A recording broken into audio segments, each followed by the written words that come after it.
Hi friends, blouse cutting చూసారు కదా, పైన పిక్లో ఉన్నది. ఈరోజు స్టిచ్చింగ్ అనేది చెప్పబోతున్నాను చూడండి.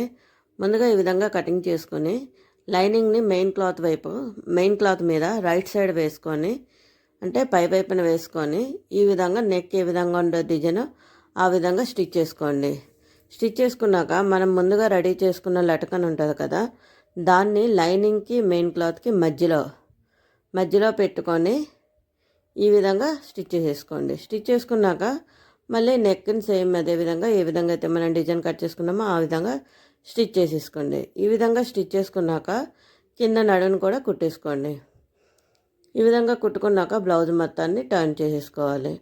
టర్న్ చేసుకొని ఇప్పుడు ఎక్స్ట్రా ఉన్నదంతా కట్ చేసుకొని చిన్న చిన్న కట్స్ అనేవి అక్కడక్కడ ఇచ్చేయాలి. ఇచ్చేసాక ఇప్పుడు బ్లౌజ్ టర్న్ చేసుకున్నాక మన ఫింగర్స్తో ఈ విధంగా పైకి లేపాలి ఆ నెక్ డిజైన్ అంతటిని.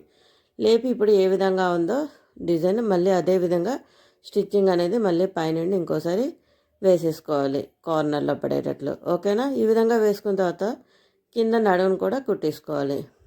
పైనుండి ఒక కుట్టేసేసుకోవాలి.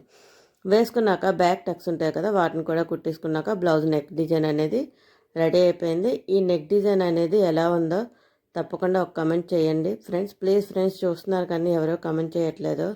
ప్లీజ్ ఒక చిన్న కమెంట్ చేయండి. నచ్చితే తప్పకుండా like, share and comment. Bye friends, subscribe.